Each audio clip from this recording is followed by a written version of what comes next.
बिस्मिल्लाहिर्रहमानिर्रहीम। Dear students, मैं हूँ आपका टीचर खलील अहमद ख़ान।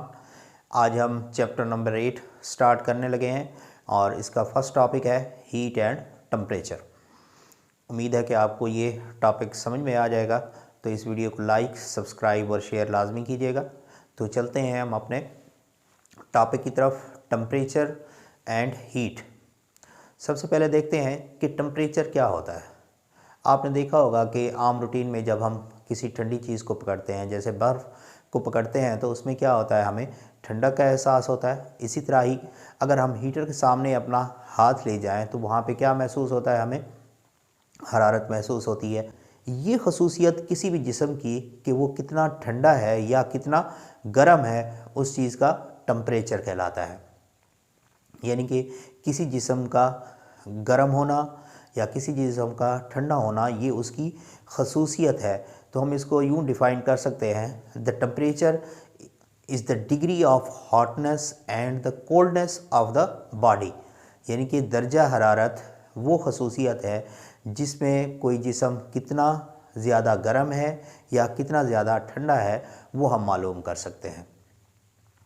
अब इसी तरह हमारे पास है हीट। हीट क्या है, हम जानते हैं कि heat is the form of energy. यानी कि ये एनर्जी की एक किस्म है जो एक जगह से दूसरी जगह जो है वो ट्रांसफ़र हो सकती है। लेकिन ट्रांसफ़र कैसे हो सकती है, अब हम देखें, जानते हैं कि हमेशा कोई भी चीज़ हो, एक कुदरती तौर पे वो हायर लेवल से लोअर लेवल की तरफ जो है वो ट्रांसफ़र होती है। जैसे पानी जो है वो ऊपर टैंकी में मौजूद हो तो वो नीचे की तरफ जो है वो मूव करता है। इसी तरह जो टेम्परेचर है वो हायर टेम्परेचर से लोअर टेम्परेचर की तरफ जो है मूव करता है।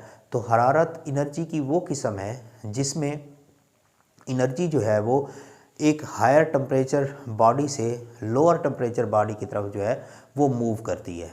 तो हम इसको डिफ़ाइन कर सकते हैं, heat is the form of energy in which energy is transferred from one body to another body at different temperatures placed at different temperature. यानी कि जब उनका टेम्परेचर मुख्तलिफ होगा तो वो एक जिस्म से दूसरे जिस्म की तरफ जो है वो मूव करेगी। अब ये तो थी हमारे पास टेम्परेचर और हरारत की जो है डेफिनेशन। इस तरह आप देखें कि गर्मियों में जब हम बर्फ़ लेने जाते हैं तो बर्फ़ वाले ने बर्फ़ के ऊपर जो है वो कपड़ा या प्लास्टिक जो है वो रखी हुई होती है। वो किस लिए रखी होती है, उसमें उसका ये होता है कि बर्फ़ जो है वो आहिस्ता आहिस्ता पिघलती है और वो ज़ाया नहीं होती। तो उसका डायरेक्ट कांटेक्ट जो है वो सूरज के साथ थोड़ा सा कम हो जाता है। यानी कि कपड़े की वजह से जो हरारत उसकी तरफ पहुंच रही होती है वो क्या होती है, कम हो जाती है। इसी तरह सर्दियों में जब हम क्या करते हैं, गर्म कपड़े इस्तेमाल करते हैं या स्वेटर इस्तेमाल करते हैं, तो उसका भी मकसद ये होता है कि हमारे जिस्म की हरारत जो डायरेक्ट बाहर जा रही है वो रुक जाए। उसको हम कपड़े से क्या करते हैं, उस हरारत के इंतकाल को, यानी कि ट्रांसफ़र ऑफ हीट को जो है वो थोड़ा सा रोक लेते हैं, जिसकी वजह से हमारा जिस्म जो है वो गर्म रहता है। तो इसमें क्या चीज़ हमें समझ आई कि थर्मल कांटेक्ट जो है वो हम रोकने की कोशिश करते हैं। थर्मल कांटेक्ट क्या होता है, when the two bodies are placed with each other. जब दो अजसाम को एक दूसरे के साथ रखा जाए and heat is transferred from one body to another body, that is called thermal contact. यानी कि जब दो अजसाम को आपस में रखा जाए और हरारत एक जिस्म से दूसरे जिस्म में जो है वो मुंतकिल हो जाए, इसको हम कहते हैं थर्मल कांटेक्ट। अब एक और टर्मिनोलॉजी है थर्मल इक्विलिब्रियम।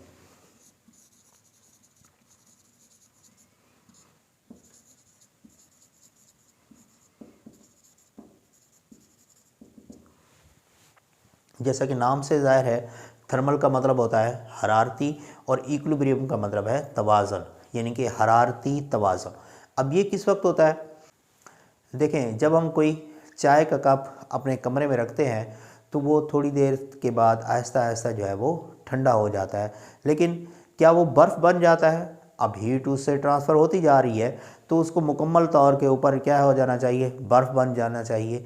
लेकिन ऐसा नहीं होता, क्योंकि हीट ट्रांसफ़र हो रही होती है कप से हमारे रूम टेम्परेचर की तरफ, तो कुछ देर के बाद दोनों का टेम्परेचर जो है वो बराबर हो जाता है, तो मज़ीद उसके बाद जो है वो टेम्परेचर कम होना ख़त्म हो जाता है और इस स्टेज पे रूम का टेम्परेचर और हमारा जो चाय का कप है उसका टेम्परेचर जो है वो बराबर हो जाता है।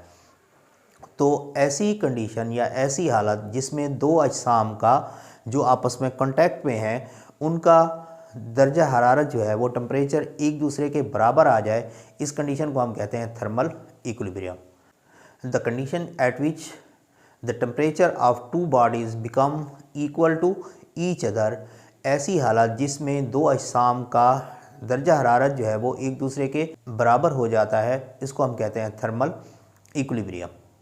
अब देखें ये जो हरारत ट्रांसफ़र होती है ये कहाँ जाती है या इसका क्या काम होता है। अब देखें दो अजसाम हमारे पास हैं, एक है एट हाई टेम्परेचर और दूसरा है एट लो टेम्परेचर। जब हीट जो है वो ट्रांसफ़र होती है from higher temperature to lower temperature, तो ये जो हीट एनर्जी की फॉर्म में आती है तो ये क्या करती है, इसकी एनर्जी को भी बढ़ाएगी क्योंकि इसको एक्स्ट्रा एनर्जी मिल रही है, तो इसकी काइनेटिक एनर्जी जो है वो इंक्रीज़ करेगी। और इसी तरह इसमें पहले जो है वो पोटेंशियल एनर्जी मौजूद होती है, तो जो एक्स्ट्रा हीट हम इसको देते हैं तो वो इसकी टोटल एनर्जी जो है उसमें कन्वर्ट हो जाती है और इस तमाम एनर्जी को हम क्या कहते हैं, इंटरनल एनर्जी कहते हैं।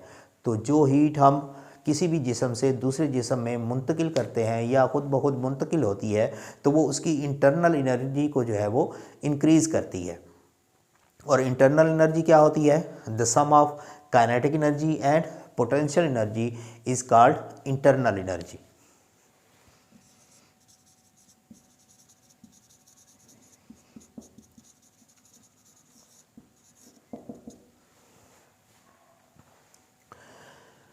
तो ये था आज का हमारा टॉपिक और इस टॉपिक में हमने 5 डेफिनेशन तकरीबन डिस्कस की हैं, heat, temperature, thermal contact, thermal equilibrium और इंटरनल एनर्जी। थर्मल इक्विलिब्रियम भी हमने और थर्मल कांटेक्ट भी जो है वो हमने डिस्कस किया है। तो हम अपने लेक्चर को सम अप करते हैं, इन डेफिनेशंस को रिपीट करते हैं। Temperature is the degree of hotness and the coldness of the body. और हीट क्या है, heat is the transfer of energy from one body to another body when they are placed at different temperatures. उसके बाद thermal contact, when the two bodies are placed to each other and the temperature और the heat is flow from one body to another body, that is called thermal contact. Next में है thermal equilibrium, when the temperature of two bodies become equal to each other then the condition is called thermal equilibrium। अब इन heat की वजह से हमें क्या हासिल हुई, internal energy, total kinetic energy and potential energy और the total energy of a body is called internal energy.